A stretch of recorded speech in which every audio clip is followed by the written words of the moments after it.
नमस्कार दोस्तों, स्वागत है आपके सीपी स्मार्ट क्लासेस में। दोस्तों, उत्तराखंड जीआईसी प्रवक्ता की जो वैकेंसी आई हुई है उसके बारे में इस वीडियो में पूरी अपडेट आपको दी जाएगी। जैसे कि ऑनलाइन आवेदन इसका शुरू हो चुका है, किस सब्जेक्ट की कितनी पोस्ट है, सैलरी क्या होगी, योग्यता क्या है, क्या अन्य राज्यों के छात्र इसमें आवेदन कर पाएंगे या नहीं, इन सब बातों पे चर्चा इस वीडियो पे की जाएगी। तो वीडियो को पूरा देखिए जिससे आपको सारी अपडेट मिल सके, और इसकी तैयारी कैसे करनी है उसके बारे में भी बात करेंगे। तो शुरू करते हैं वीडियो। आगे बढ़ने से पहले अगर आपने चैनल को अभी तक सब्सक्राइब नहीं किया है तो चैनल को सब्सक्राइब करके बेल आइकन जरूर दबाएं, जिससे इस तरह की अपडेट आपको समय से मिल सके।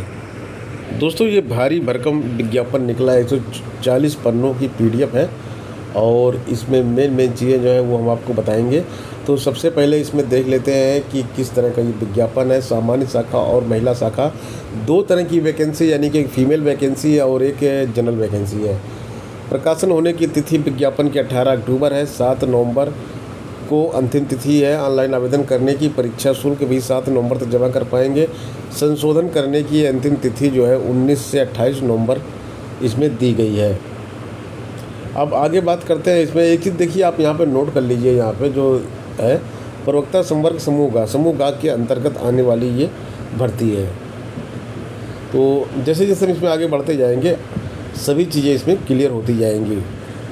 तो सबसे पहले हम यहाँ पे वैकेंसीज देख लेते हैं कि कौन कौन सी वैकेंसीज हैं, किन पदों पे वैकेंसी आई है।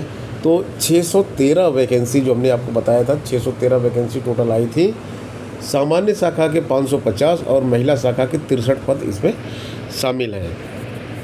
अब सामान्य शाखा के, जिसमें फीमेल और मेल दोनों अप्लाई कर सकते हैं, 550 पदों में देखिए आप हिंदी के 69, अंग्रेजी के 41, संस्कृत के 45, भौतिक शास्त्र के 57, रसायन के 36, गणित के 24, जीव विज्ञान के 50, नागरिक शास्त्र के 96, अर्थशास्त्र के 58, इतिहास के 25, भूगोल के 33, समाजशास्त्र के 10, कला के 2, वाणिज्य के 2 और कृषि शास्त्र के 2 पद शामिल हैं।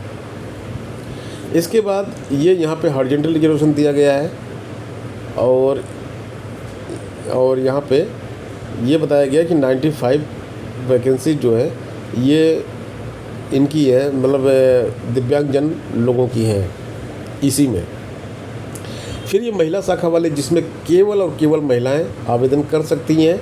हिंदी की 2, अंग्रेजी के 13, भौतिक शास्त्र के 7, रसायन शास्त्र के 2, गणित के 5, जीव विज्ञान के 2, नागरिक शास्त्र के 5, इतिहास के 2, अर्थशास्त्र के 11, भूगोल के 7, गृह विज्ञान के 7 पद इसमें दिए गए हैं।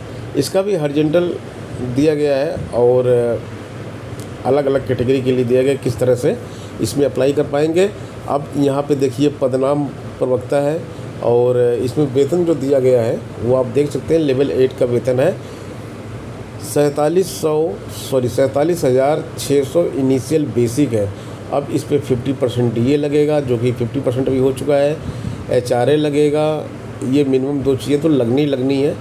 तो ये सब मिला के 65,000 के आसपास आपके इन हैंड में शुरुआत में ही आ जाएगा। अब इसमें जो शैक्षिक अर्हता दी गई है, अब यहाँ पे पद दिए गए हैं प्रवक्ता समाजशास्त्र, भूगोल, अर्थशास्त्र, इतिहास, भौतिक शास्त्र, रसायन शास्त्र, गणित, अंग्रेजी। इन सब के लिए बोला गया है कि किसी भी विश्वविद्यालय से आपके पास स्नातकोत्तर की डिग्री होनी चाहिए, यानी कि आपने MA किया हो, PG किया हो। इसके बाद किसी महाविद्यालय या संस्थान से आपके पास LT डिप्लोमा होता है, लाइसेंस इन टीचिंग डिप्लोमा होता है LT का, वो हो, या फिर आपके पास BEd हो। नागरिक शास्त्र के लिए नागरिक शास्त्र में स्नातकोत्तर होना चाहिए और इसमें भी BEd और LT डिप्लोमा मांगा गया है। जीव विज्ञान के लिए भी इसी तरह से दिया गया है, हिंदी के लिए भी ऐसे ही दिया गया है और संस्कृत के लिए भी ऐसे ही दिया गया है। कला के लिए जो है यहाँ पे BEd नहीं मांगा गया, ध्यान देने वाली बात है। कला की हालांकि पोस्ट तो कम है, लेकिन यहाँ पे BEd नहीं मांगा गया है। ड्राइंग, डिजाइन, प्रावधिक कला, painting, fine art, visual art में स्नातकोत्तर की आपके पास उपाधि होनी चाहिए।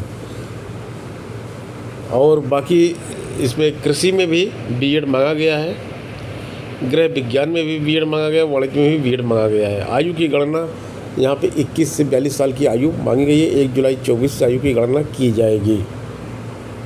आयु में छूट जो है वो कैटेगरी वाइज छूट जो आपको मिलती है वो यहाँ पे दी गई है।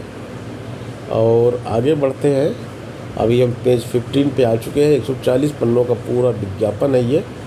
इसमें एक चीज़ जो बहुत ही इम्पोर्टेंट है वो ये है कि इसमें एलिजिबिलिटी क्राइटेरिया, मतलब कौन कौन ये फॉर्म भर सकता है, वो देखना बहुत ज़रूरी है। अदर स्टेट के लोग भर सकते हैं या नहीं भर सकते हैं, वो देखना बहुत ही ज़रूरी है। ये तो प्रोसीजर दिया गया है कि फॉर्म आपका कैसे भरा जाएगा, संशोधन का प्रोसीजर दिया गया है। और हाँ, यहाँ पे आवेदन शुल्क देख लेते हैं एक बार। देखिए, आवेदन शुल्क 150 रुपये दिया गया है अनारक्षित के लिए। उत्तराखंड अन्य पिछड़ा वर्ग के हैं तो 150 रुपये, उत्तराखंड अनुसूचित जाति अनुसूचित जनजाति के हैं तो 60 रुपये, और उत्तराखंड आर्थिक रूप से कमज़ोर है तो 150 रुपये। इन सभी में जो है आपका जो टैक्स लगेगा, प्रोसेसिंग फ़ी जो होती है वो 22 रुपये 23 पैसे लगेगा। यानी कि अगर आप 2 सब्जेक्ट के लिए फॉर्म भरना चाहते हैं तो 2 बार आपको फीस देनी पड़ेगी। 150 प्लस 150, 2 फॉर्म भरने होंगे, 2 फीस देनी होंगी। ये चीज़ यहाँ पे बताया गया है।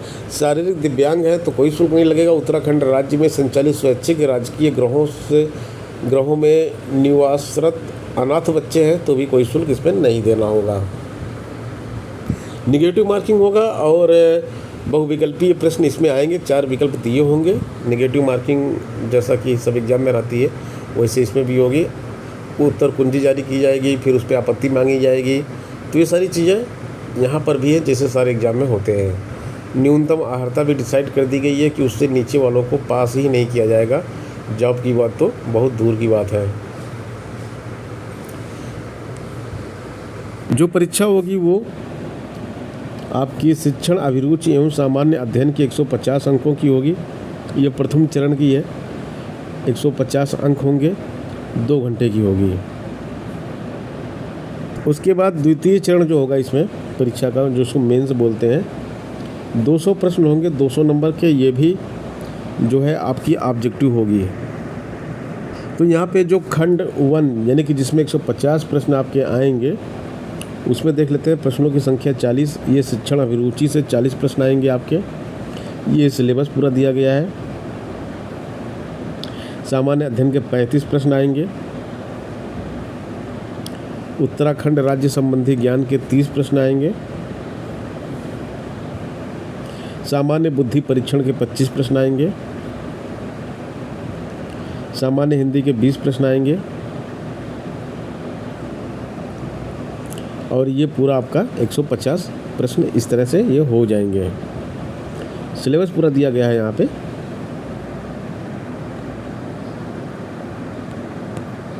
वही चीज़ इंग्लिश और हिंदी दोनों में दी गई है। अब प्रश्न ये उठता है, क्या अन्य राज्यों के छात्र इस पर अप्लाई कर पाएंगे? तो अन्य राज्यों के छात्र अप्लाई कर पाएंगे, लेकिन उसके लिए एक कंडीशन है, जो कंडीशन बहुत सारे छात्र पूरी नहीं कर सकते। यहाँ पे देखिए, अनिवार्य वांछनीय आहर्ता लिखा गया है। तो यहाँ पे एक चीज़ क्लियर कट में लिख दी गई है, उत्तराखंड लोक सेवा आयोग की परिधि के अंतर्गत तथा लोक सेवा आयोग की परिधि के बाहर समूह ग के पदों पर भर्ती के लिए अनिवार्य या वांछनीय आहर्ता नियमावली समय समय पर संशोधित जो होती है वो इस तरह से दी गई है। शासन की अधिसूचना संख्या दी गई है दिनांक 28 जून 2019 द्वारा उत्तराखंड लोक सेवा आयोग की परिधि के अंतर्गत तथा लोक सेवा आयोग की परिधि के बाहर समूह ग के सीधी भर्ती के पदों पर भर्ती हेतु आवेदन करने के लिए वही अभ्यर्थी पात्र होगा जिसने अपनी हाई स्कूल व इंटर या इसके समकक्ष स्तर की परीक्षा उत्तराखंड राज्य में स्थित मान्यता प्राप्त संस्थान से पास की होगी। इसको आप पढ़ जाइए। तो अगर आप उत्तराखंड राज्य के बाहर के हैं और आपने उत्तराखंड के किसी कॉलेज से हाई स्कूल इंटरमीडिएट किया है तभी आप इसमें अप्लाई कर पाएंगे। अब अन्य राज्य के छात्र कैसे उत्तराखंड से हाई स्कूल इंटर पास होंगे, ये एक क्वेश्चन मार्क है।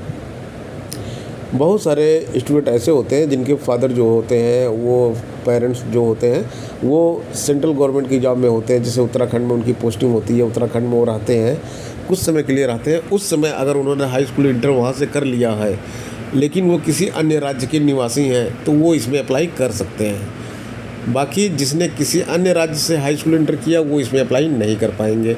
तो कहने का मतलब ये है कि मुश्किल से 4-5% ऐसे स्टूडेंट होंगे जो अदर स्टेट के होंगे जो उत्तराखंड से हाई स्कूल इंटरमीडिएट किए होंगे तो वही केवल इसमें अप्लाई कर पाएंगे, बाकी लोग इसमें अप्लाई नहीं कर पाएंगे। अब बात करते हैं कि तैयारी कैसे करते हैं। तो तैयारी के लिए हम एक बार सिलेबस पे फिर से ले चलते हैं आपको। ये जो प्रथम चरण का सिलेबस आप देख रहे हैं, ये बिल्कुल सेम इसी सिलेबस का एक कोर्स हमारे सीपी स्मार्ट क्लासेस के मोबाइल ऐप पर है। हालांकि उस कोर्स का नाम है असिस्टेंट प्रोफेसर भर्ती करके है, तो वो कोर्स आप उसको ज्वाइन कर सकते हैं। वो सेम सिलेबस पर आधारित है, रिकॉर्डेड वीडियो कोर्स है, उसको आप ज्वाइन कर सकते हैं। उसमें काफ़ी अच्छा डिस्काउंट भी आप चल रहा है, तो इससे आप पेपर 1 की तैयारी कर सकते हैं। पहले पेपर 1 जब क्लियर होगा तभी आपका पेपर 2 में आप बैठ पाएंगे। इसलिए 150 नंबर का जो पेपर 1 हो रहा उसको क्लियर करने के लिए आप उस कोर्स को ज्वाइन कर सकते हैं।